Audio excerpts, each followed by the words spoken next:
मनाए से नहीं मान रहा है, प्रेमी मनाए से नहीं मान रहा। रूठ गया है आपका साजन, आपका प्रेमी, आपका पति, और अब आपको ऐसा लग रहा है कि रूठ गई है आपकी दुनिया, आपकी किस्मत ना। यही तो मैं कहती हूँ, हार नहीं मानना है तुम्हें। तुम तो एक शक्ति हो, तुम एक ऊर्जा हो, क्योंकि तुम एक नारी हो। पुरुष हार सकता है, नारी उसे संभाल लेगी। नारी हार गई तो 2 घर हार जाएगा, और साथ में हार जाएंगे तुम्हारे बच्चों का भविष्य और तुम्हारे पति का मनोबल।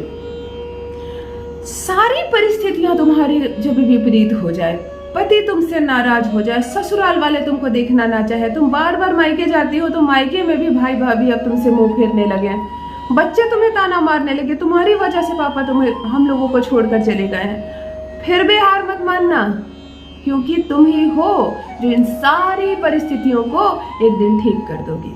और ये शक्ति, ये मनोबल माँ काली, माँ दुर्गा किसी अन्य को देती ही नहीं है। यह शक्ति केवल तुम्हारे पास है, क्योंकि तुम भी तो एक शक्ति हो। तुम भी हो एक शक्ति, भूलना मत, तुम एक देवी हो। हमेशा इस बात को याद रखना, मनोबल कम नहीं होगा। तुम ही तो एक टूटे फूटे ईंटे के मकान को स्वर्ग सा सुंदर घर बनाती हो, जहाँ तुलसी में दीपक जलता है, सुबह शाम संध्या आरती होती है, जहाँ बच्चों का जन्म होता है, चहचहाते हैं बच्चे और दुनिया आधा दुख भूल जाती है। तुम ही हो जो सबके पैरों में तेल लगाती हो, खाना बनाती हो, पकवान करती हो। तुम ही हो जो कितना कुछ करती हो, और ये शक्ति केवल तुम्हारे भीतर ही है। इसीलिए तुम मत हार मानना। चलो, परिस्थितियां बिगड़ी है, परिस्थितियां सुधारेंगे। समय खराब चल रहा है, समय को अपने अनुरूप बनाएंगे, परंतु रोना नहीं है, हार नहीं मानना है। हाँ, मैं कह रही हूँ कि पति के कपड़े से एक धागा तोड़ लेना बस। चाहे कितनी भी परिस्थिति खराब हो जाए, तुम्हें आज एक वशीकरण सिखाने जा रही हूँ। केवल महिला करेगी ये, पुरुष के लिए नहीं है। ऐसा नहीं कि यदि पत्नी परेशान कर रही है, बहुत ऐसी बात नहीं है कि सिर्फ पति परेशान करते हैं। अनगिनत पत्नियां, मुझे मैसेजेस भी आ रहे हैं हस्बैंड के कि पत्नी बहुत ज्यादा परेशान कर रही है, इस रिश्ते में दिलचस्पी नहीं दिखा रही है, मायके चली जा रही है, बच्चों का ध्यान नहीं रख रही है, मैं थोड़ा सा कम आय करता हूँ तो मेरे साथ संबंध खराब कर रही है। परंतु यह वशीकरण पुरुषों के लिए नहीं है, यह महिलाओं के लिए। प्रेमी यदि विवाह के लिए मुकर रहा है, कोई खराबी नहीं है तुम में, तुम्हारे साथ 6 साल 8 साल बिता चुका है, परंतु अब शादी के लिए मुकर रहा है, नहीं करना अब तुमसे विवाह। उसका विश्वास डोल रहा है, पता नहीं तुम एक अच्छी प्रेमिका तो बन गई हो, पता नहीं एक अच्छी पत्नी बनोगी या नहीं, घबरा रहा है वो। कभी अपने परिवार वालों के दबाव में आ जा रहा है, कभी उसे अपने प्यार पर यकीन नहीं हो रहा, अर्थात प्रेमी अब तुमसे रिश्ता नहीं रखना चाह रहा। तुम तो जग जाहिर कर चुकी हो सबको, मैं इससे प्रेम करती हूँ, मैं इसी से विवाह करूंगी, और अब तुम्हारी भी इज्जत का फालूदा बन गया। क्या करें? चलो उसे भी लाइन पर लाते हैं। यदि फोन ही ब्लॉक कर दिया है तुम्हारे पति, तुमसे बात ही नहीं कर रहा है, बिल्कुल फोन ब्लॉक कर दिया हो, उसे ऐसा लग रहा हो कि इसके कारण मेरी दिन खराब हो रही है, किसी ने कुछ कह दिया हो, कभी सास कुछ कह देती है तो कभी ननद शादीशुदा जो होती है वह भी कभी कभी भाई भाभी की खुशियों को नहीं देख पाती है। वैसे तो ये अद्भुत बात है, परंतु होता है किसी कुछ घर में। सास जो आरती उतार कर तुम्हें लाई है, अब दिन रात वही अपने बेटे के कान में कुछ ना कुछ डाल रही है तुम्हारे प्रति। चलो ये भी होता है, होने दो, जो होता है। मैंने कहा ना, तुम एक शक्ति स्वरूप हो, जो होता है होने दो, तुम सब कुछ ठीक कर दोगी, इस बात पर यकीन रखना। रोना नहीं है मेरी बहनों, आंसू नहीं बहाना है। समस्या है तो उपाय भी है, उपाय की जानकारी रखना जरूरी है। थोड़ा सा ज्योतिष तुम भी सीख लो, केवल मुझ पर निर्भर मत रहो। यदि तुम कंटिन्यूअसली मेरे इस वीडियो को देखती हो, हमेशा वीडियोस को देखती हो, तो हर वीडियो में थोड़ी सी ज्योतिष की जानकारी देती हूँ। यदि ग्रहों को अच्छे से समझ जाओगी तो परिस्थितियों के अनुसार यह भी आंक लोगी कि इस वक्त मेरा कौन सा ग्रह खराब है। कुंडली देखने की जरूरत नहीं है। जान लीजिए प्रथम मैं कौन हूँ। नमस्कार दोस्तों, मैं हूँ खुशबू सिंह। बहुत स्वागत, बहुत अभिनंदन करती हूँ आप सबका अपने YouTube चैनल ज्योतिष ज्ञान में। कैसे हैं मेरे भाइयों, कैसी है मेरी बहनों? मेरे कमेंट सेक्शन में जय माता दी, हर हर महादेव अवश्य लिखें, अपनी खैरियत मुझे जरूर बताएं। पढ़ती हूँ हाथ की रेखाएं, पढ़ती हूँ जन्म कुंडली, और आप कुछ न बताएं तो आपका चेहरा भी पढ़ लेती हूँ। करम है, कृपा है ऊपर वाले की, प्रेम है आप सबका। जुड़िए ज्योतिष ज्ञान चैनल से। जो भी नए भाई बहन चैनल पर पहली बार आए हो, मुझसे पहली बार मिल रहे हो, मेरी वीडियो को प्रथम बार देख रहे हो, चैनल को सब्सक्राइब अवश्य कर लें, ताकि जो पहुंचाना चाह रही हूँ आप तक वह पहुंचे सीधे आप तक।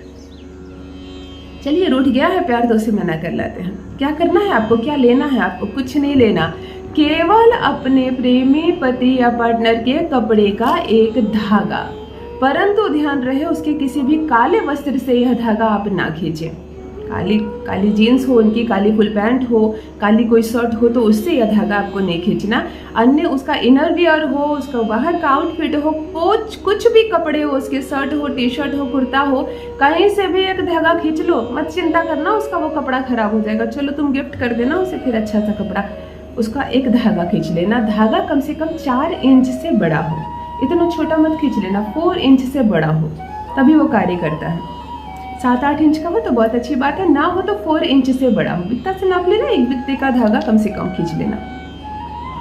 खींच कर उस धागे को अपने राइट हैंड के, पता नहीं कैमरे में लेफ्ट दिख रहा हो, परंतु राइट हैंड के इस फिंगर पे, मुट्ठी के बगल वाले जो फिंगर, इस पर लपेट लेना धागे को।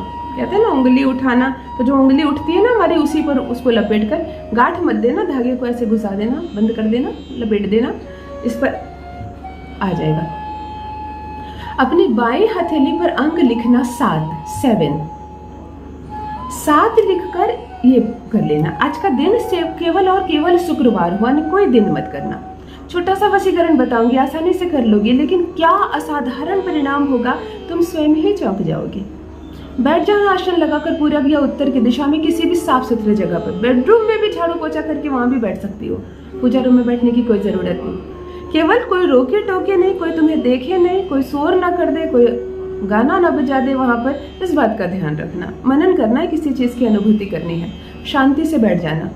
इस जो 7 अंक आपने लिखा है, उस पर इस उंगली को, धागे वाले उंगली को 7 पर ऐसे चिपका देना, रख देना ऐसे, और ये मुट्ठी बंद कर लेना। बात समझ में आ गई?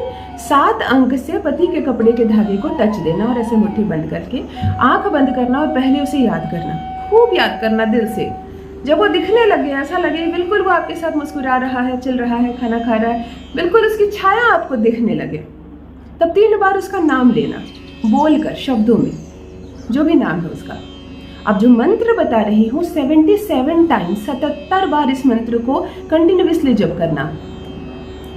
ओम श्रीं एंग अमुक, अमुक के स्थान पर वही नाम, जो नाम आपने मुझसे बोला, सौरभ, मान लीजिए सौरभ। ओम श्रीं एंग सौरभ, ओम श्रीं एंग सौरभ, ओम श्रीं एंग सौरभ, जो भी नाम है उसका, पति का नाम मनोज है, मनोज पर अमुक के स्थान पर वो नाम लेना और 77 बार इस मंत्र का जप करना। 77 टाइम इस मंत्र का जप करना, धागे को 7 पर रखकर ऐसे बंद करके।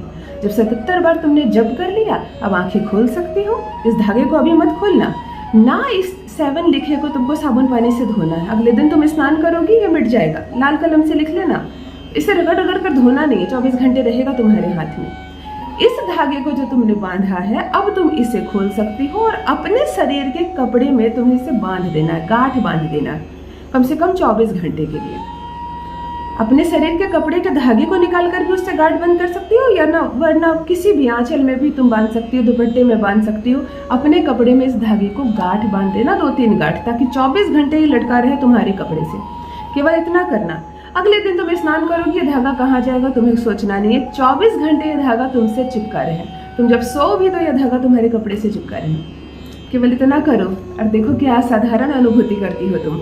इधर तुमने किया, उधर वो तड़प उठेगा तुम्हारे लिए, आकर गिरेगा तुम्हारे पैरों में। यदि गलती की होगी उसने, तो अपने किए की माफी भी मांगेगा तुमसे। तो जो अनुभव करो तुम, जो महसूस करो तुम, मेरे साथ भी अवश्य साझा करना, और ईश्वर करे हमेशा दोनों साथ रहो और खुश रहो। बस मित्रों, आज के लिए इतना ही। बहुत बहुत धन्यवाद।